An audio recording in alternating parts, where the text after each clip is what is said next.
I'm Derm, and I made this! Nyah! Here's 5 tips from me, Derm, on how to make the most, best horror game you can. I should know, I'm pretty horrible. Good afternoon, you crinklies and scrunklies. My name is Derm, and I like worms. Pull up a chair, and we'll get right into it. You know, I've been there too. I watched the mascot horror come crawling in under the door like a sickly fog. Come to take horror from the defenseless masses. I mean, that's how everybody feels, right? See, the funny thing about that is, I actually liked Got and a Ban. No, really, I thought it was pretty cute, me personally. But, that's the problem, right? It was cute. Well, I've got some tips for you. Your next game will keep from becoming the next game that you'll hear your neighbor's progeny laughing at.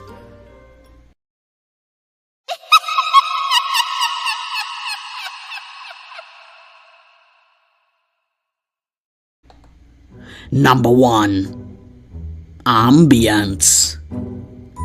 Ambience is arguably the number 1 factor that make or break a game. You need to think about how you want your audience to feel, because a good soundtrack will take their brain there, and a carefully considered environment will close the distance. Is it quiet or loud in your game? Is it dark or is it bright?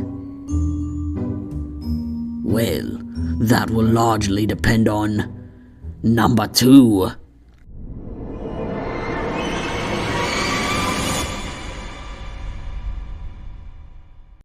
Theme. Themes matter just a squeaky mote less than the ambience, but it's going to be the reason your game gets looked at in the first place. Your theme is going to carry your game, just like Markiplier's got to carry that milk factory, am I right? Moving on. Say you're making a game about being trapped in a cabin. Aliens made the cabin, and it's actually a human trap. You could keep those aliens a secret until the end of the game, and only hint. You could hint none at all, or in fact, you could make those aliens a staple. What kind of sounds do they make? That's your theme, baby.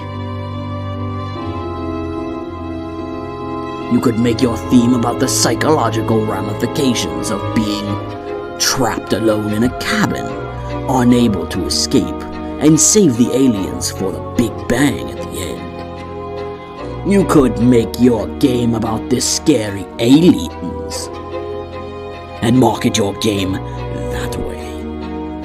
Having a theme helps the other things fall into place.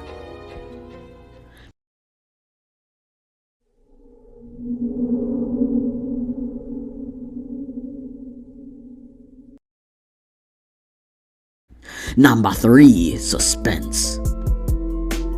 A scary game really just gots to have me some suspense. The fear of the unknown is huge.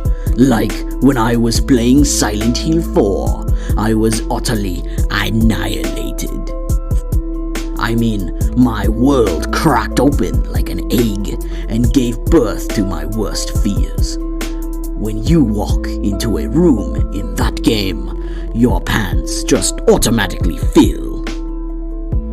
You don't know what's going to happen. Shit's so creepy. You're in a hallway, you hear breathing, you're wondering, Is this how my mom feels? When I'm standing in the hallway waiting to tell her, I just shit my pants. I've been playing Silent Hill 4 too much.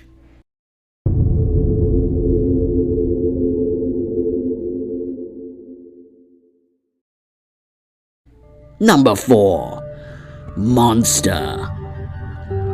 If you have a creature, what sounds do they make when they walk? Do they make any other noise? Do they maybe have a wheeze you can hear from the rest of the map?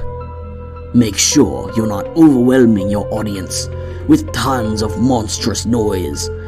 Pay careful attention to the volume of every sound. Don't be an exhibitionist. You don't want your audience to see your monster too soon. As a matter of fact, the less they can see of it, the better. Blurry glances are so effective. You don't need it in your face. You're not on your brother's PlayStation at the Vanilla Unicorn flashing cash you just stole from a convenience store. Maybe the eyes, maybe the mouth, or maybe parts of the arms or legs, or a slithering tail. Your viewer's imagination is limitless, unlike the graphics in your game.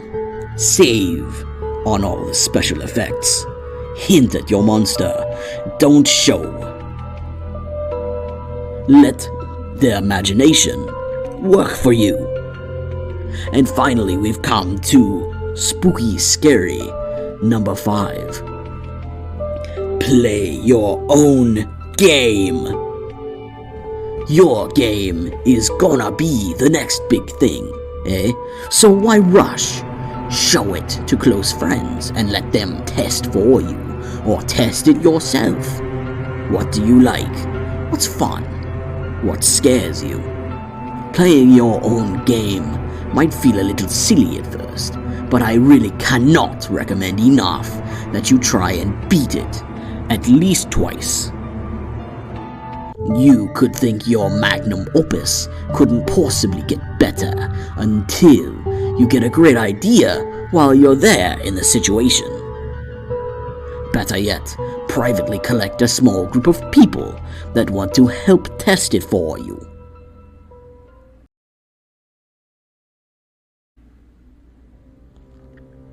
And now, I want to make sure I come across pretty clear. I don't want to sound bossy. This isn't a checklist. In the end, there are all personal thoughts that I wanted to share, just in case they helped anyone make their next big, money move. Is that what the kids call it? Sorry, I'm a little old. I just turned 373.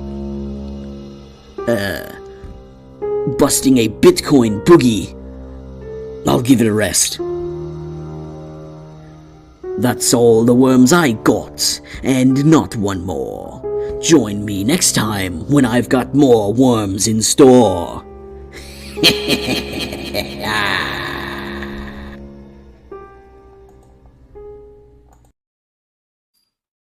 Right.